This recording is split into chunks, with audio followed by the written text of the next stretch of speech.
Gereja yang dipakai Tuhan bukan gereja yang punya gedung besar. Bukan gereja yang punya manajemen mantap. Bukan gereja yang punya kuasa politik. Tapi gereja yang keluar dan melayani meja. Itu gereja yang akan rubah dunia.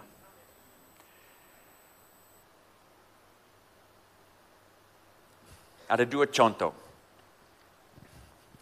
Di New York City, ada pelayanan yang dibuka oleh orang nama David Wilkerson. David Wilkerson melayani anak-anak yang korban narkoba, ketagihan narkoba. Dia buat pelayanan nama Teen Challenge. Satu hari ada perempuan muda datang, dia mau lamar kerja dengan David Wilkerson. Dia masuk ke kantor, dia kasih lamaran, tapi dia tambah suara. Dia bilang, Pak Wilkerson, saya harus jujur. Saya tidak punya beban untuk orang ketagihan narkoba. David Wilkerson jawab, oh that's okay. Tidak apa-apa, kamu bisa layani dengan kami. Dari bawah meja dia ambil sebuah ember. Dan dia kasih ember ini kepada cewek ini, dia instruksi ya. Ambil ember ini, keluar dari sini, menyeberang jalan, ada perumahan, naik ke atas satu tempat itu dan ada satu kamar di mana ada anak yang ketagihan heroin, narkoba berat. Dia mau lepas dan dia muntah terus. Tugasmu pegang ember waktu dia muntah. Itu pelayananmu. Dia keluar, dia buat. 1 minggu lewat.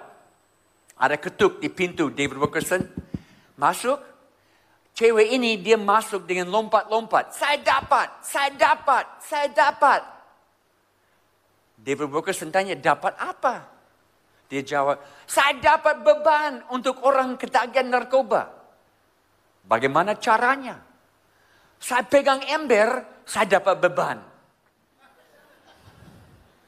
Itulah. Turun tangan, buat apa yang harus dibuat di tengah-tengah masyarakat. Dan semangat emosional akan ikut dari belakang. Terlalu banyak orang tunggu. Oh Tuhan, saya mau dapat panggilan khusus. Saya mau dapat sesuatu pengalaman di atas gunung puncak bersamamu. Tuhan tidak buat seperti itu. Tuhan mau kita turun tangan. Dan semua emosional, semua perasaan akan ikut dari belakang. Just do it. Just do it. Lakukanlah saja. Waktu kami masih di pedalaman dan ada gerakan Tuhan di suku Sawi, ada 1, 2, 3, 4, 5 kampung di sekitar rumah kami. Dan waktu gerakan Tuhan terjadi, ada 4 yang responi tapi 1 tidak. Karena kepala kampung itu namanya KW. Dia larang semua orang ikut pelayanan kami.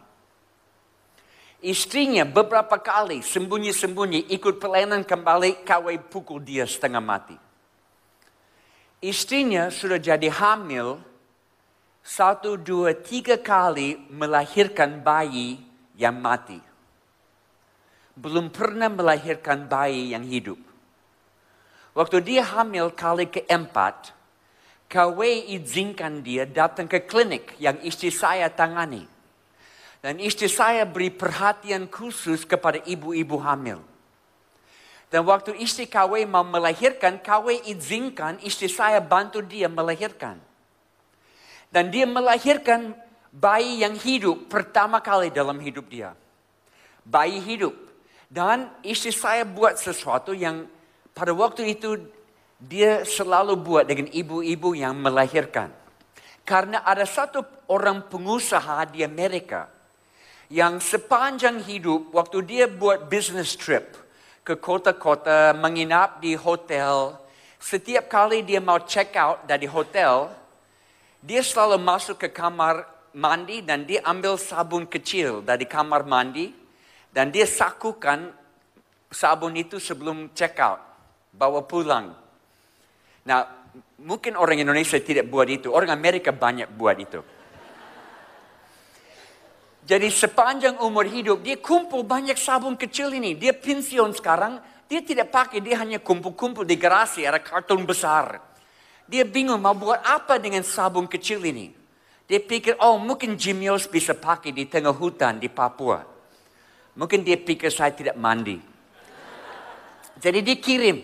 Saya masih ingat sampai hari ini, waktu tiba kiriman karton besar itu. Karena pada waktu itu kami dapat 1 kali sebulan ada pesawat kecil, pesawat air, turun di atas sungai. Membawa makanan, membawa supply, membawa surat. Dan kami rindu pesawat itu sekali sebulan. Dia turun, ada karton besar keluar. Saya lihat istri kami senyum, saya buka sabun. Tidak bisa makan sabun. Tapi istri saya dapat ide dari Tuhan.